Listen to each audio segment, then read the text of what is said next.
არაპირდაპირ წესით არჩეული პრეზიდენტის ინაუგურაციამდე 6 დღე რჩება. სწორედ 6 დღიანი ვადა მისცა საქართველოს მოქმედმა პრეზიდენტმა ქართული ოცნების ხელისუფლებას და რუსთაველის გამზირზე მიმდინარე საპროტესტო აქციაზე განაცხადა, რომ ხელახალი არჩევნების ჩატარების თარიღი 29 დეკემბრამდე უნდა გამოცხადდეს.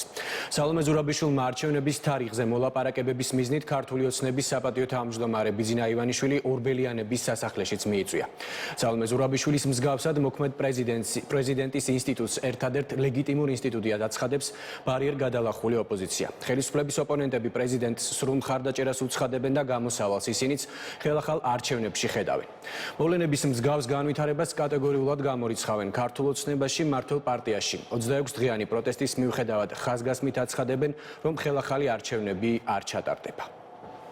29 დეკემბერი ქართულ პოლიტიკურ კალენდარზე მნიშვნელოვანი თარიღია. ახალი პრეზიდენტის ინაუგურაციის და ძველთან გამოთხოვების დღე.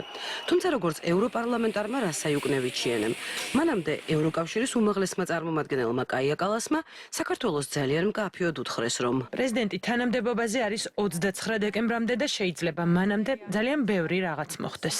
და მაინც რა უნდა მოხდეს საქართველოში 29 დეკემბრამდე, ანუ იქამდე ვიდრე ქვეყნის უახლეს ისტორიაში უპრეცედენტოდ ხანგრძლივი 6 წლიანი საპრეზიდენტო ვადა არ ამოეწურება სალომე ზურაბიშვილს, რომლის ხმაც ქუჩებში მთელი ვადის განმავლობაში არ გაჟღერებულა ისეთი სიხშირით, როგორც ამ ვადის მიწურულ სისმის, ან ზოგჯერ არ ისმის. ისედაც არის და ამიტომ სიჩუმე. თუ გინდათ რომ გაგაგებინოთ ხალხი. მთავარი სათქმელი ერთი აღმოჩნდა. თუ თავად პრეზიდენტს დაუჯერებთ დარჩენილ 6 დღეში, უპირობოდ უნდა დაინიშნოს ხელახალი არჩევნები და ამ არჩევნების დანიშვნაზე თანხმობით უნდა ესტუმრონ ორბელიანების სასახლეში პრეზიდენტს მმართველი პარტიების ლიდერები.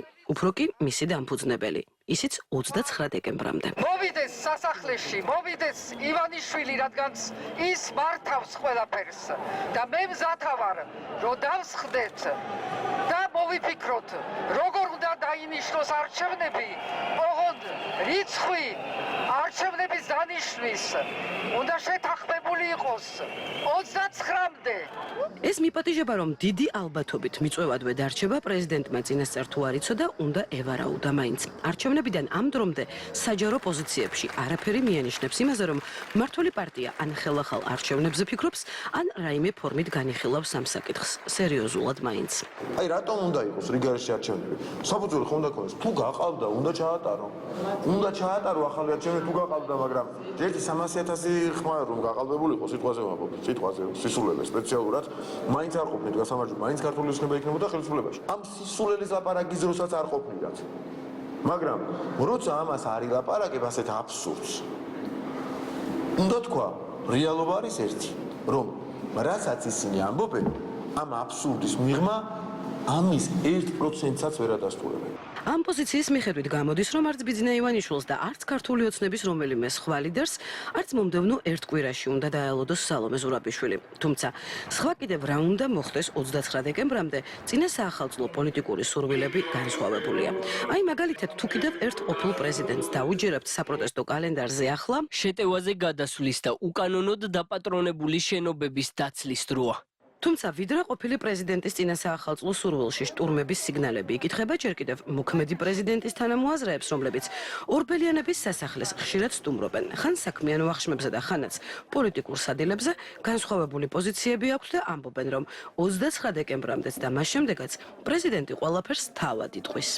უცხოში არავითარი გეგმა არ არის. ჩვენ ისევ ჯიუტად ვიდგებით. დავალოდებით უკვე პრეზიდენტის პერსონალურ გადაწყვეტილებას. უნდა გვახსოვდეს, რომ დღეს ხელისუფლების ერთადერთი ლეგიტიმური წყარო ხალხთან ერთად არის საქართველოს პრეზიდენტი.